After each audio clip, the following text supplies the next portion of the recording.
80,000 টাকা করে বালিশ। ওই বালিশের শুলে ঘুম হবে কিনা এটা আমার একটা চিন্তা। আমার একটা বালিশের প্রবলেম আছে, আমার বালিশই আমার হতে হবে। আমি লন্ডনে যেটা ব্যবহার করতাম ওটা সাথে করে নিয়ে এসেছি, তো বালিশ আমি কিনিনি ঢাকায়। তবে 1,500-2,000 টাকার বেশি নিশ্চয়ই হবে না। বাংলাদেশে কিছুদিন আগে গত এক যুগ মানে বিশেষ করে 2008 সালের পর থেকে অনেক বড় বড় প্রজেক্ট হয়েছে। সেটা ভালো কথা, প্রজেক্ট হতেই পারে, একটি দেশের জন্য প্রয়োজন আছে। কিন্তু সবচেয়ে আনফর্চুনেট যেটা ব্যাপার হলো, যেমন রূপপুর যেটা হয়েছে নিউক্লিয়ার পাওয়ার, আপনি হয়তো ভাবতে পারেন যে আপনার এই সিটের সাথে এটার কি সম্পর্ক আছে, আমি সেখানে আসছি।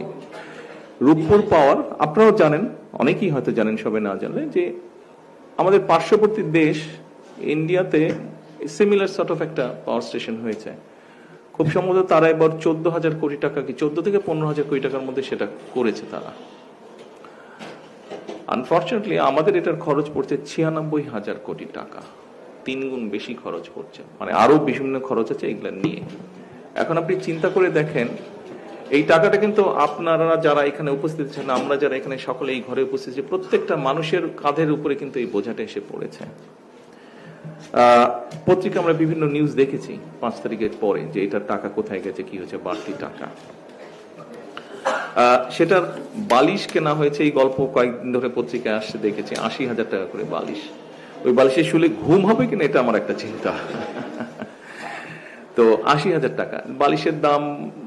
আমি ঢাকা এসে পরে বালিশ কেনা হয়নি, বিকজ আমি যে বালিশটা, আমার একটা বালিশের প্রবলেম আছে, আমার বালিশই আমার হতে হবে। আমি লন্ডনে যেটা ব্যবহার করতাম ওটা সাথে করে নিয়ে এসেছি, তো বালিশ আমি কিনিনি ঢাকায়।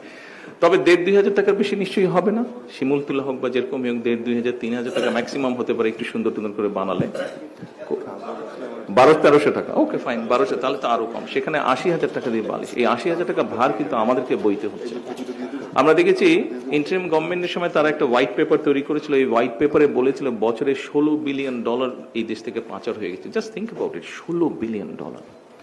এই $16 বিলিয়ন যদি দেশে থাকতো প্রতি বছর, আমরা কিন্তু আপনার এই সিটের সমস্যার সমাধান করতে পারতাম। সেটা লাইব্রেরিতে হোক, সেটা আপনাদের আবাসনের সমস্যাই হোক, সেটা আপনাদের হলে যারা থাকেন তাদের খাবার সমস্যা, অনেকাংশেই আমরা করতে পারতাম।